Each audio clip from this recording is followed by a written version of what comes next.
neuroscience, quantum physics, biology, plant medicine, non-dual tantric meditative practices. We will be exploring these concepts with experts to provide insight. Get ready to melt reality with us. Rabbi Geoff Mitelman is the founding director of Sinai and Synapses, an organization that bridges the scientific and religious worlds and is being incubated at CLAL, the National Jewish Center for Learning and Leadership. Sinai and Synapses offers people a worldview that is both scientifically grounded and spiritually uplifting. It provides tools and language for learning and living to those who see science as their ally as they pursue personal growth and the repairing of our world.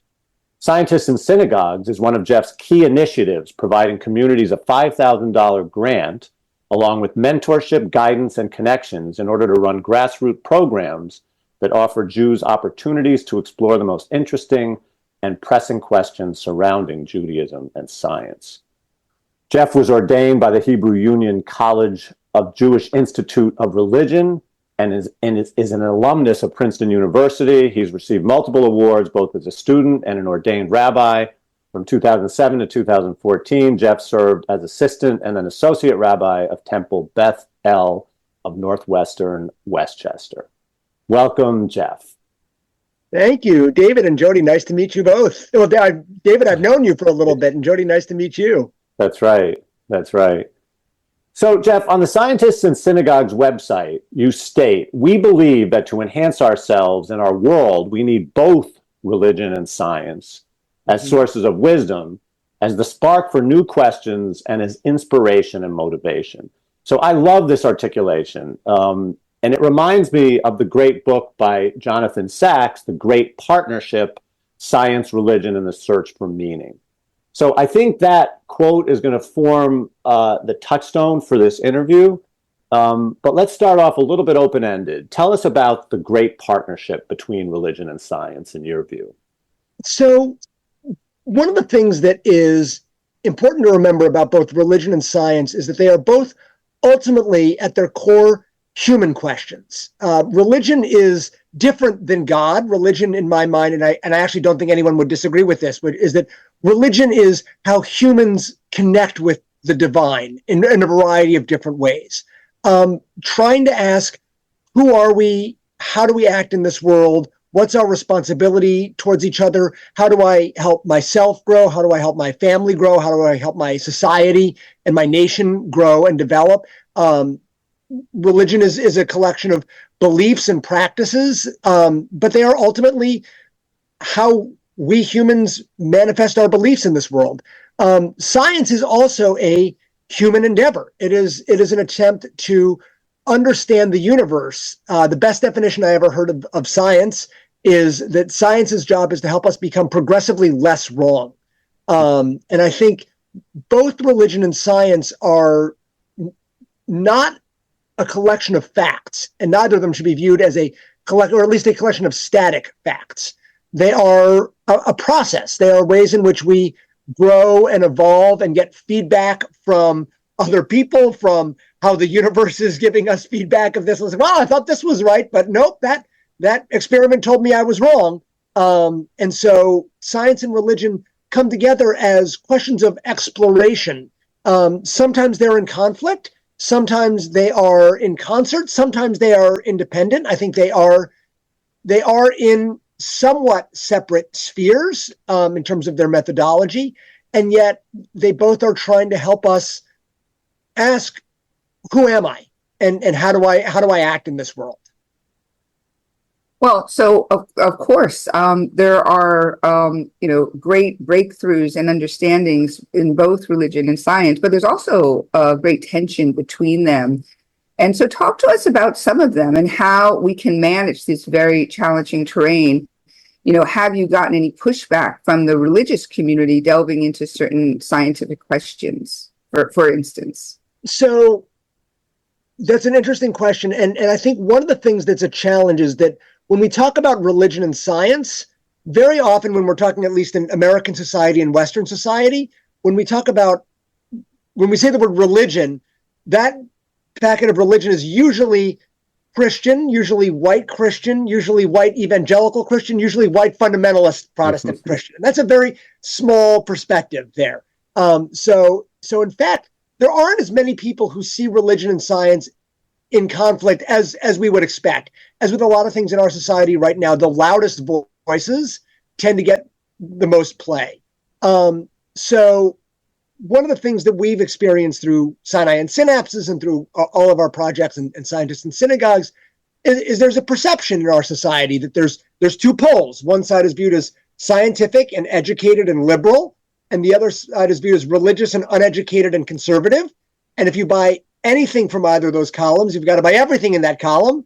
And it's even better to demonize the other side. And that's, I think, counterproductive of looking at the world. And in the Jewish community, particularly, Jews, at least the vast majority of non-Orthodox Jews, tend to be scientific, tend to be relatively politically liberal compared to the rest of American society, which then means, well, wait a second, if I'm scientific and educated, those religious people, I don't want to have anything to do with those religious people. And that's where that tension sometimes comes in of, wait a second, I think vaccines are good. I think the universe is 13.8 billion years. I think evolution is evolved by natural selection. Most non-Orthodox Jews, and honestly, even most modern Orthodox Jews believe that. And they see, well, wait a second, there's a debate over there, and I'm not part of that debate. Where should I be on that debate? Because I need to be on one side or the other. And the answer is no, you don't have to be on both sides of the other there as well. I think there are questions that we explore.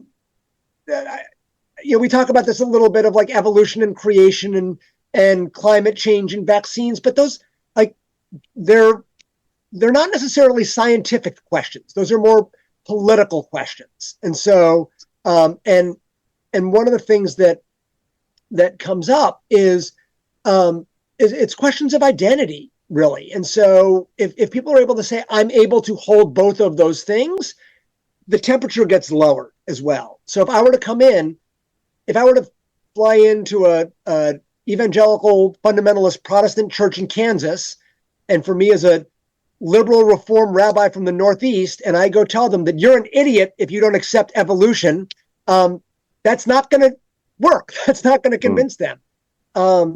You've got to be able to build relationships and create a safe enough space to be able to say, I want to know how this works here. And different places are going to have different conversations. I'm happy to share another story in a couple minutes, but I'll stop there for right now. Yeah, no, I think that's great. I think why don't you do that? I was going to segue a little bit to sort of just talking about some of your favorite scientific topics, but as long as we're on this tension piece between science and religion and examples, why don't you give us another example? I think that'd be great.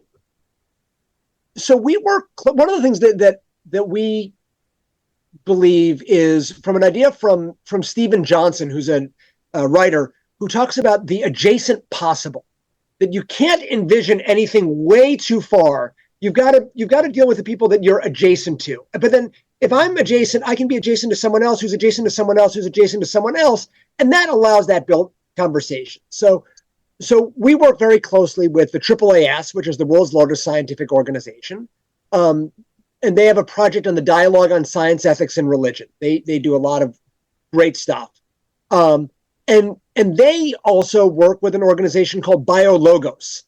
BioLogos is an organization founded by Francis Collins, who is an evangelical Christian.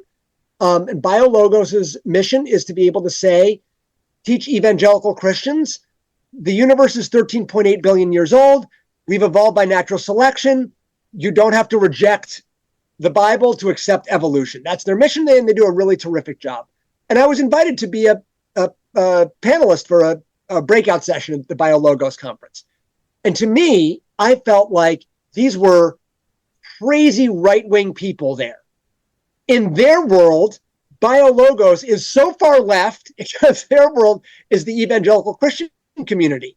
And so at the BioLogos conference, they had a conversation between somebody who is an evangelical Christian who accepts evolution by natural selection and they had co-written a book with a young Earth creationist, and the young Earth creationist felt like he was way out of his comfort zone. And I was thinking, how did I end up in a room with a young Earth creationist that I would never be in the same room with, ever, right? But except being with the adjacent possible. And afterwards, I went up to this young Earth creationist that I disagreed with on basically everything. And I went up to him afterwards and I said, hi, my name's Rabbi Geoff Mitelman. I may have said, like, I am a Reform rabbi from the Northeast. And I want to tell you, you and I have something in common. And like when I said, like he thought I was going to get attacked, I thought we have something in common. He said, what? I said, you and I feel equally uncomfortable in this space. and it was like, I felt uncomfortable because I was much farther left than where they were, at least within my world. Where he felt they were so far left. But being able to build that connection, that relationship, we're not going to go on a speaking tour together, but being able to at least engage in those kinds of conversations, that's how we lower the temperature and actually try to solve a lot of these problems in our world. It's incredible. I so believe in that bridge that connects us and what things about each other are aligned. And by starting there rather than what separates us, all things are possible, I think. So I think that's incredible. So, let's explore religion a little bit further. There's religious rapture, there's ecstasy, there's individuals and religious icons, I guess you would call them, or the great mystics in history going into ecstatic states. Which can take a person out of the ego into a type of a worship that's undeniable. And so do you feel that each of us has a pathway out of the intellect into a religious experience? And if so, doesn't it mean that we are all like Jesus and Buddha and other religious icons? I'm not sure, actually. I'm not sure I agree with that. Because I think that there are moments of awe and wonder and connection and oneness, and I think there's, as with anything, that can get very dangerous. It can get very dangerous of going too far on one side of the spectrum or the other. I think that there is I think religion at its core, and politics as well, comes at the biggest questions that we faced on the African savannah, which is, how do we balance individual rights and communal responsibility? And I think that feeling the divine is something where that's an emotional state that allows us to be able to have a collective responsibility. It allows us to feel connected with others. And I think there is a religious impulse or a spiritual impulse that everybody has. But I don't necessarily think that everyone has or even necessarily needs to feel that level of ecstasy. I think there's different ways in which people can connect to religion, because again, religion is a broad tent. It's a broad term. Yeah, well, that's a perfect segue. I'd love to, if you're comfortable, I'd love to sort of get your personal view on questions of belief in God, religious phenomena that are said to have occurred that don't have a real scientific explanation, religious miracles, prophecy. I'd just like to get your personal view on how you relate to those things, all the way from, absolutely, all of it, I believe in all of it, to another thought on it. So a lot of my theology is very influenced by both Rabbi Abraham Joshua Heschel, I'm not the only one, and also Rabbi Brad Artson, who is in Los Angeles and has done a lot of work on religion and science theologically. And I am a believer of what's called process theology. I have much more of what I might call a bottom-up theology than a top-down theology. because there are a couple of different pieces. One is there's a Yiddish expression that says, "If I knew God, I'd be God." I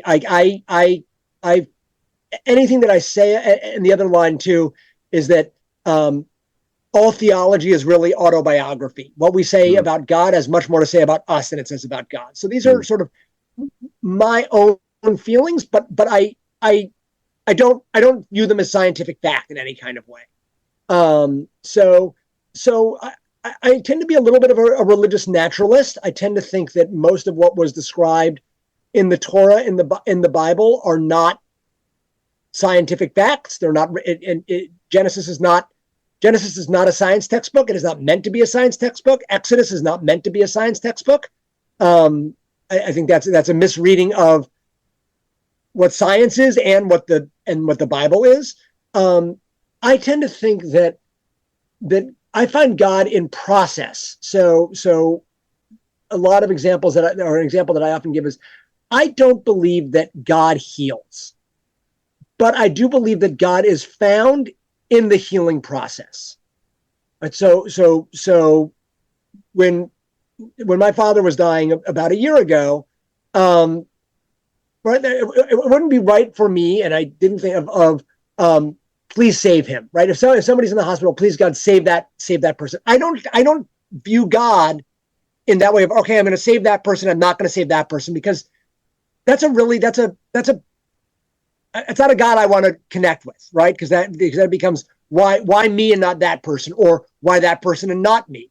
But rather, when the community comes around and supports that person, when you're holding hands with someone who is dying, when you are celebrating at a wedding, when you are bringing food for somebody who's sick, when you're having a deep one-on-one conversation with a loved one or a partner, that's where God is found. So that's a little bit of how I view God. And so I have trouble believing there's a Broadway show called The Book of Mormon, which if you haven't seen, it's worth seeing. I've seen it and I loved it. Yep.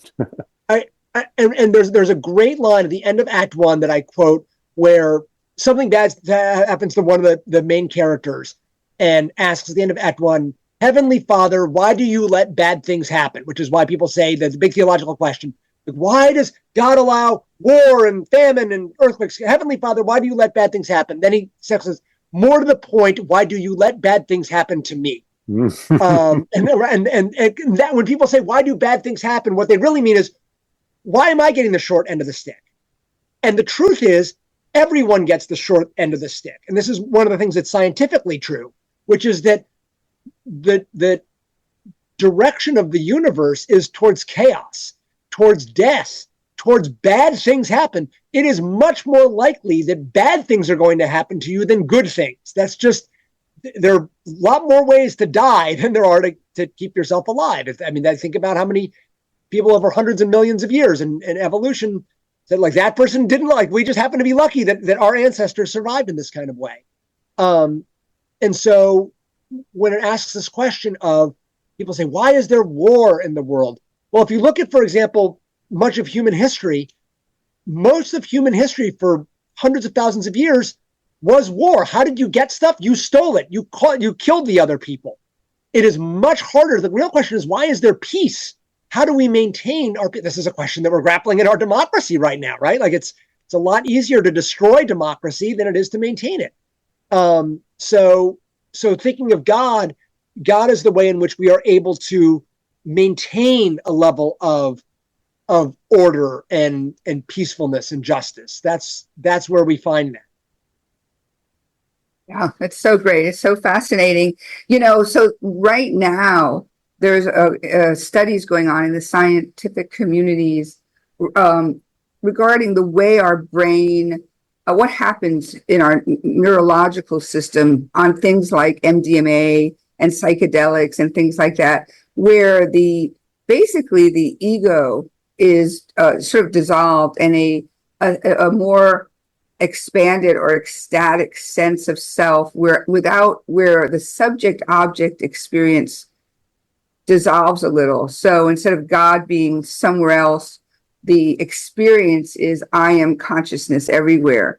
And I wonder what your thoughts are on both the scientific progression in the understanding of what's happening using those medicines, but also the sort of ecstatic experience that I am consciousness everywhere, that I am way beyond, much grander than my identity of myself. Yeah, the truth is, I don't know enough about that movement there. The only thing that I've heard from a variety of different places is that it can be helpful and valuable in certain circumstances, that it's become a little bit of a taboo, and the taboo is being removed, and at the same time there need to be guides and people to be able to help them come back, that if they use one of those drugs without not in a safe environment, it can actually be quite dangerous, and that can become religious zeal, which can become very dangerous as well. So I think that's so I don't know enough of where that is. I think there is it's an emotional state where, again, I think there's a difference of knowing God versus experiencing God. I think that's a question of where we ask. One of the questions that I don't like is, who is God, or what is God, or is there a God? I think the better question is, when is God? When do you find God? Mm-hmm. And so that may be a place where people find God. But I don't know enough of the science behind that, so I don't want to speak on something that I know so little about on that topic. Sure, no, that's fair. So I'd like to get into a little bit on free will, the concept of free will. So I'm studying with a Torah partner in the Partners in Torah program, which is a wonderful program that I'm really enjoying, and we're going through Pirkei Avot in the Mishnah. And one of the most striking lines I've seen is chapter 3, verse 15, that states, you probably know it and know it by heart: everything is foreseen, yet freedom of choice is granted, and the world is judged with goodness, and everything is in accordance with the preponderance of works. So everything is foreseen, yet freedom of choice is granted. How do you personally and professionally square that circle? It's very hard. So there are a couple of different pieces. That was actually believe it or not, the very first post I ever wrote on Sinai and Synapses, and viewed it actually a little bit like a magic trick. And because if you think about, if you've ever been to a magic show, the magician knows everything that's going to happen here, but you as the I don't know if you're the mark or the participant, you feel like you have free choice. And sometimes you do have free choice, and it is a little bit predetermined, and you don't feel hoodwinked. In fact, you kind of enjoy that in that way. And one of the texts that I used when I actually wrote for my essay for rabbinical school, there's a text from the Babylonian Talmud that says, when a child is conceived, a drop of seminal fluid is placed in front of God and is asked, will this child be stronger, weak, rich or poor, wise or foolish? But does not ask, will this child be righteous or wicked? Because as the text says, everything is in the hands of heaven except the awe of heaven, which is a very similar kind of text here. Yeah. And the way that I tend to view that is to not focus on how much control we actually have, but to use the control that we do have. Because we particularly use strength and smarts and wealth particularly to try to get more control over our lives. That's what I think, by the way, there is value. I think there's no doubt that people who are wealthier have more options and more choices than people who are poor. And and in our society too, there's strata of who has more choice and who has less choice. It's not a binary decision, by the way. Free will is not a binary choice. There are some people have more degrees of freedom, other people have fewer degrees of freedom. So the other thing, though, too, is that people who are very rich can very easily become very poor. People who are very strong, all of a sudden something happens with their arm and they can't do what they were doing anymore. It's right. People and as people get older, they tend to forget things as well. So trying to focus on gaining more and more control, that's not as helpful as where can I focus on the things that I do have a level of control over. So everything is foreseen.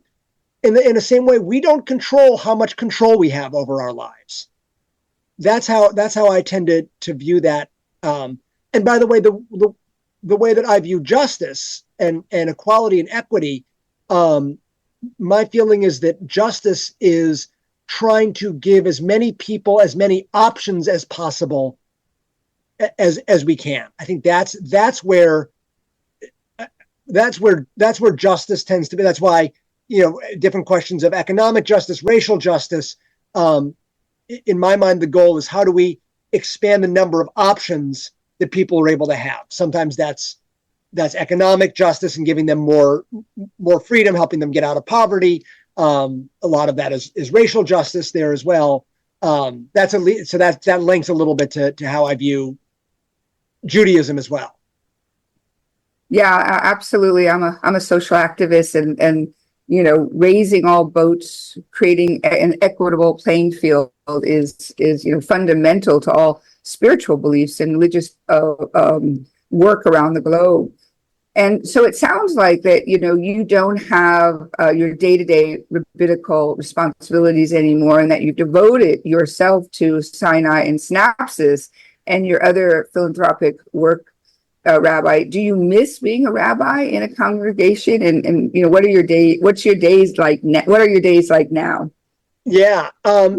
So when I started rabbinical school, I knew that I wanted to start in the pulpit, and had a sense that I probably was not going to end up there in my career. I love a lot of the intellectual conversations, and a lot of the pulpit work is a huge part of it is wonderful and meaningful and life cycle events and things like that. And there's a lot of stuff that's not quite as enjoyable there as well. Yeah. But what I was told in rabbinical school, and this was really, really smart, was they said, if you have any interest at all in the pulpit, you should start in the pulpit and then go from the pulpit to somewhere else rather than the other way. Because if you start in an organization or something like that, and then you want to go into pulpit, you're either going to be overqualified or underqualified. And so one of the things that I loved being in the pulpit, one was I got to sort of see on the ground what happens on a day-to-day basis, working with B'nai Mitzvah and leading services and doing some teaching and things along those lines. And I miss being able to see, like, run into people at the Oneg and talk to the people that I really like talking to. I miss that. I'm very happy with where I am. One of the things that I like is that I have a level of I have more freedom over my time, which is nice. One of the hard things of being in the pulpit world is that sometimes things happen, and I was going to go see my daughter's school play, and I've got to do a Shiva minyan, and I'm able to be with my. Now that also means that I have more travel, but I get to plan that a little bit more in advance, which is nice.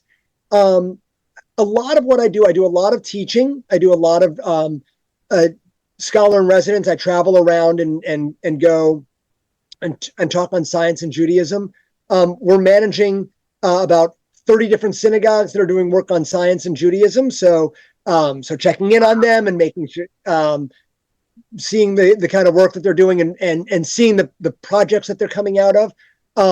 We're actually right now in the process. We just closed applications. We have an interfaith fellowship where we bring together clergy and scientists and writers. So over the next couple of weeks, we're going to be spending most of my days interviewing a variety of different people of finalists there as well.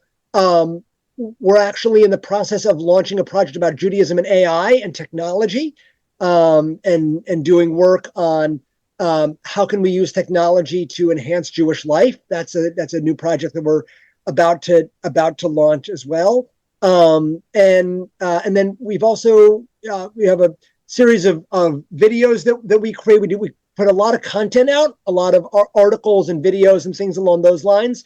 Our goal is to both encourage our communities on the in-person conversations, as Har Shalom has done, and build those connections and relationships in the community, and also reach the thousands of people that we have on our social media and our email list of looking at different questions from science and Judaism, so that people can say, I hadn't thought of it like that before. There are elements of the pulpit world that I missed, but I love being able to sort of think and read and a lot of my job is like everyone else's jobs. It's a lot of emails. It's a lot of emails and a lot of meetings, but I get to do a lot of teaching, which is and a lot of writing, which is a lot of. Well, as I've told you before, I just love the work you're doing with scientists in synagogues, and I'm honored to be a member of a congregation that's received a grant. Tell us a little bit about a program that you funded that you really loved, that really sort of you felt got right to the heart of what the program's all about. That's it. Other than yours, of course. Other than ours. One that was really interesting, and I love this, was in El Paso, where there was a professor of mathematics, and who's done a lot of work on mathematics and Judaism, and they did a piece on, is mathematical truth the same as religious truth? Which was amazing, because some of the synagogues have done stuff of like data collection and algorithms, and that's really interesting, in AI and that, like those. And we have a lot of synagogues doing a lot of similar stuff, because everyone's talking about climate change, AI, neuroscience, which is all fantastic and great. And there's a lot of the same kinds of conversations, which is a lot of the goal of scientists in synagogues, is to be able to have the in-person conversations there, because those groups, it's a new perspective. But the one on mathematics was one I had never seen before, and one of the things that they talked about was the question of infinity, and is mathematical, because we talk about God as the infinite, and as God as the infinite, is that is the same as the mathematical infinite, and there are different levels of infinity, and one of the things, and it came during COVID, and one of the things that came up during COVID a lot, and I was in New York at the time, was the amount of resources and the ventilators that people had. So Judaism would say, right, every life has infinite value. Well, if everyone's life has infinite value, there were not an infinite number of ventilators there. There was, people had to calculate, it was horrible. People had to calculate how much was someone's life worth. And that really hit at the core of this question of, we say these lovely things of like God is infinite and every value, human life is infinite. And it really pushed the rubber to meet the road there of like, well, that's a lovely statement, but infinity is not really, really big. And infinity is not $30,000 or however much a ventilator are there. So we had this question of like, do we still say every human life is infinite, or do we say every human life is equal? And those are different statements. And it really was intellectually and spiritually incredibly challenging there.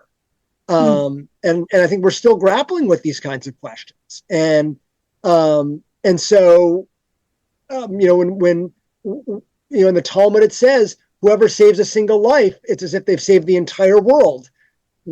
Well, actually, the only way that works is at an infinite level of where infinity is the only place where one can equal a million, if you will. And so that was one that really was incredibly fascinating. We've also had some unbelievable speakers. one synagogue brought in Roald Hoffman, who was a Nobel Prize winner, and talked about chemical engineering in Judaism. One synagogue had the president of Caltech, who's the member of their community. There was another who brought in as a VP of Google, talked about artificial intelligence. There have been some really unbelievable speakers at some of these different communities here, and that's been amazing to be able to see how different communities look at questions of nature and truth and psychology and neuroscience and humor. I mean, that was also one that was so unique, of thinking about how and why do we laugh, and where does that value come in, and why is humor funny, and the role that humor plays in building connections. So good. It's so good. I think that's the ultimate spiritual path is humor. So, Rabbi, we always ask our guests about their view on the ego and what it represents to them. Religious doctrine can be confining and unilateral. And in some cases, it's a yes and no world. Either one conforms to the doctrine or one is, quote unquote, out. Many cults have sprung out of this confinement, and orthodox religious doctrine tends to be dogmatic. So we want to ask you, what is your view when doctrine is driven by the ego? And give us your perspective on the ego as a rabbi and also just as a human being on this journey. Yeah, I mean, it's the I love the text from Rabbi Simcha Bunim, who says that you should have two pieces of paper in your pocket. One says, "For my sake, the world is created," and the other says, "I am but dust and ashes." And you got to pick it, whichever one you need at any given moment. I think so. There's a pendulum that's happening, right? There's a question of the value of the ego, where there's the idea of building children's self-esteem has, I think, been very ultimately destructive to our society right now. Mm-hmm. I think that there's building up someone's ego can be lead to a lot of selfishness and solipsism. At the same time, we need to be able to have I think there is value in being able to say, I can bring something to this world. I have value. I have rights. And that's why I think religion at its core is this tension between individual rights and communal responsibilities. One of the things the biggest question that we had to evolve, and I do, this is one of the teachings that I actually do when I teach around, is the evolution of morality. The reason that religion evolved is really because we are more than just social creatures. We are what's called EU social creatures. Human beings are the ones who are able to trust strangers. What we had to solve for on the African savannah was the prisoner's dilemma, which is a mathematical game theory of if I do something only for myself, I'm gonna end up being hurt. But if I'm too much of a sucker, I'm gonna get hurt worse. So how do I know? How can I trust someone if I don't know who they are? And so we had to evolve in ways to be able to have trust and guilt and shame and liking and being able to know that I'm going to be working with somebody appropriately here. And when I'm negotiating with somebody on something, I want them to be standing up for themselves, right? I don't want somebody who's, I will be a little bit worried if somebody says, yeah, whatever, it's all fine, right? Like that's, well, why aren't you advocating for yourself? I also have trouble with people who are going to railroad. So you've got to be able to, it's this balance here of the individual and community, which is why love your neighbor as yourself is the core of every single religious tradition, and religion and ethics have all sorts of different conversations and perspectives on building on that, because we're recording right after the Supreme Court made their decision about Trump and immunity here, and there's a lot of discussions here. And if you were to say, well, love your neighbor as yourself, that's what the Supreme Court should have thought of. And then, what are you talking about? Loving, like, there's a reason that there's legal discourse and arguments and being able to say, is this accurate? Is this not accurate? Every Supreme Court decision, it can't just be, well, love your neighbor as yourself. Like, there's balances here. That someone said ethics is not the difference of right versus wrong. Ethics is right versus right. What happens when there are competing values here? And our ego can help us understand that as well. So I think it can be extremely helpful in the right balance and in the right way. That's wonderful. I think we could have you back if you would come back, and we could do a whole discussion about that last answer and drill down into it. It's really it's wonderful. I love that. All right, so I have one very important last question for you. Yes. Tell us about your Jeopardy appearance. What was it like for you, and how did you do? So the answer is I finished in second place. I had a huge lead going into Double Jeopardy.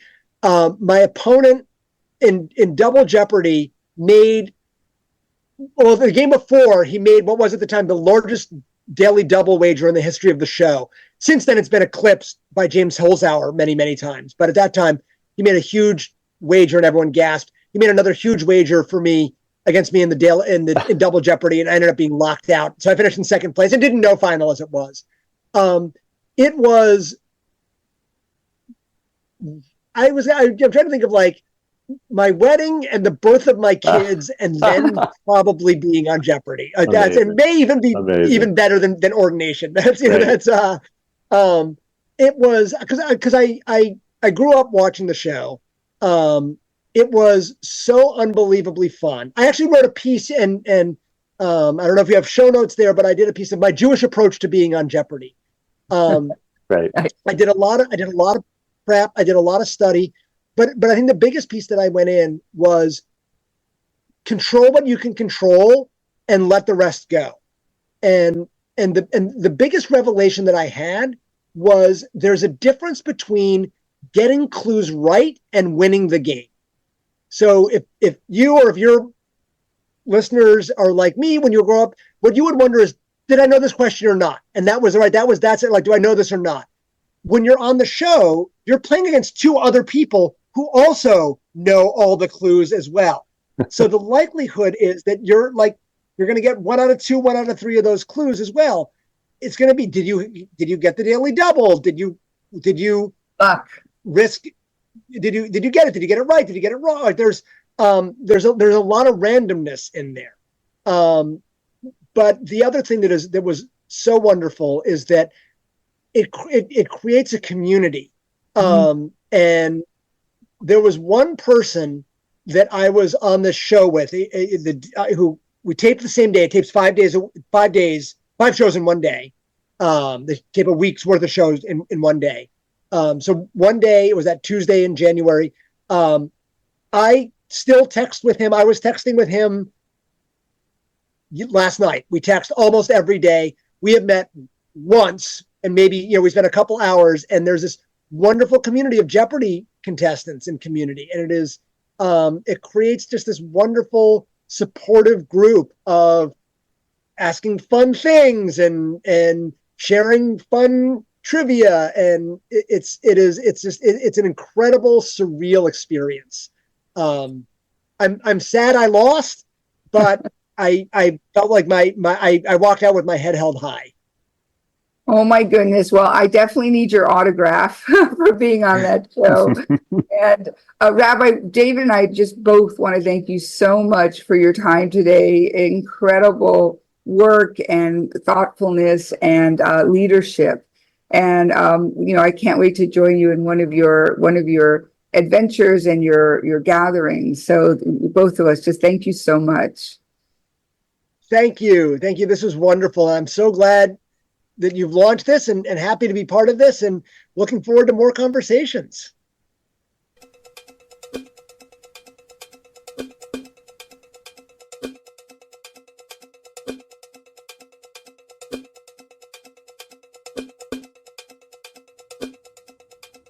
Now, this is cool.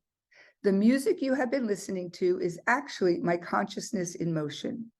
To create this hypnotic music, Marsha Britskaya of Nextvox and her team connected musical notes to the frequency of my brainwaves from gamma to delta.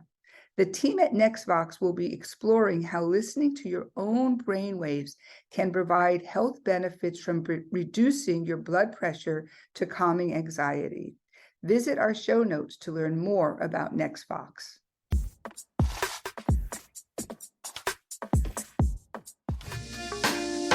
Exploring Reality Maybe is written, produced, fact-checked, and edited by Jody R. Weiss and David Schwartz. Research support is provided by Semicolon Connects. Music produced by Nextvox. Visit our website at exploringrealitymaybe.org to find show notes, transcripts, bios, and to learn more. If you like the show, please visit our website to donate.